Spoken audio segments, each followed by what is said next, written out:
Bonjour à tous. Les plus belles histoires, honnêtement, sont les histoires syriennes.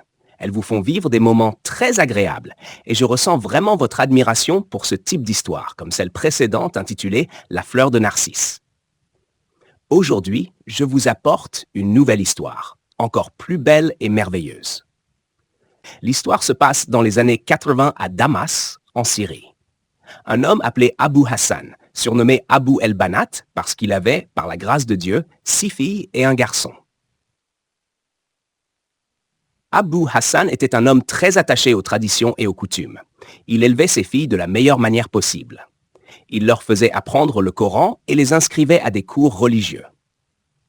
Quand ses filles grandirent, la première atteignit ses 20 ans et il les fit enseigner des cours religieux et des cours de mémorisation du Coran pour les petites filles à la mosquée. Il s'occupait également de développer les compétences de ses filles, leur apprenant la couture et d'autres choses utiles pour leur avenir. Sa femme, Hassan, leur enseignait à être de bonnes ménagères, à cuisiner, à entretenir la maison. En plus de leur éducation scolaire, les filles de Abu Hassan étaient exemplaires. Les âges des filles variaient de 22, 20, 19, 16 à 12 ans.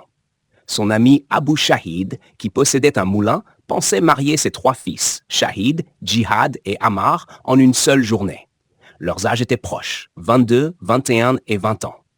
Abu Shahid préférait marier ses fils à des sœurs afin d'éviter les conflits domestiques, pensant que les sœurs se comprendraient mieux et que cela renforcerait la famille.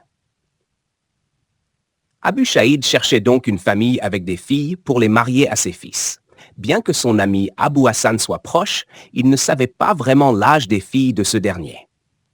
Un jour, Shahid, la femme d'Abu Shahid, dit à son mari qu'elle avait trouvé les filles idéales, les filles d'Abu Hassan.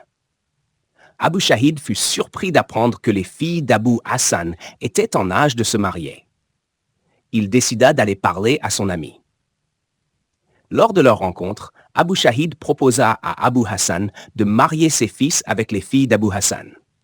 Ce dernier dit qu'il n'avait pas de problème avec cela, mais qu'il devait d'abord en parler à ses filles.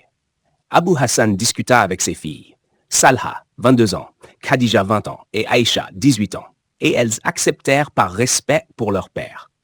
Abu Hassan retourna voir Abu Shahid et lui annonça la bonne nouvelle. Abu Shahid proposa une rencontre formelle entre les fils et les filles pour la vision légale islamique. Abu Hassan, étant très conservateur, refusa cette vision légale, disant que les femmes de la famille d'Abu Shahid avaient déjà vu ses filles et que cela suffisait. Après plusieurs discussions, ils fixèrent la date du mariage. Shahid l'aîné épousa Salah, Jihad épousa Khadija et Ammar épousa Aïcha. Le mariage eut lieu et chacun partit avec sa femme. Shahid, en voyant Salah pour la première fois sans voile, fut émerveillé par sa beauté et tomba amoureux d'elle dès le premier regard. Leur vie de couple fut heureuse. Salah donna naissance à 3 enfants, 2 filles et un garçon. Mais lors de son dernier accouchement, Salah mourut. Shahid fut dévasté. Il ne pouvait accepter la perte de sa femme bien-aimée et sombra dans une profonde dépression. Shahid ne pouvait pas se remettre de la perte de Salah. Il s'isola dans leur chambre, refusant de laisser quiconque toucher les affaires de Salah. Son père et ses amis tentèrent de le consoler et de lui rappeler qu'il avait des enfants à élever. Finalement, Shahid accepta de retourner travailler, mais il restait brisé par le chagrin. Un jour, son père lui suggéra de se remarier pour le bien de ses enfants. Il lui proposa de se marier avec Neda, la sœur cadette de Salah, afin qu'elle prenne soin des enfants. Après beaucoup d'hésitation, Shahid accepta.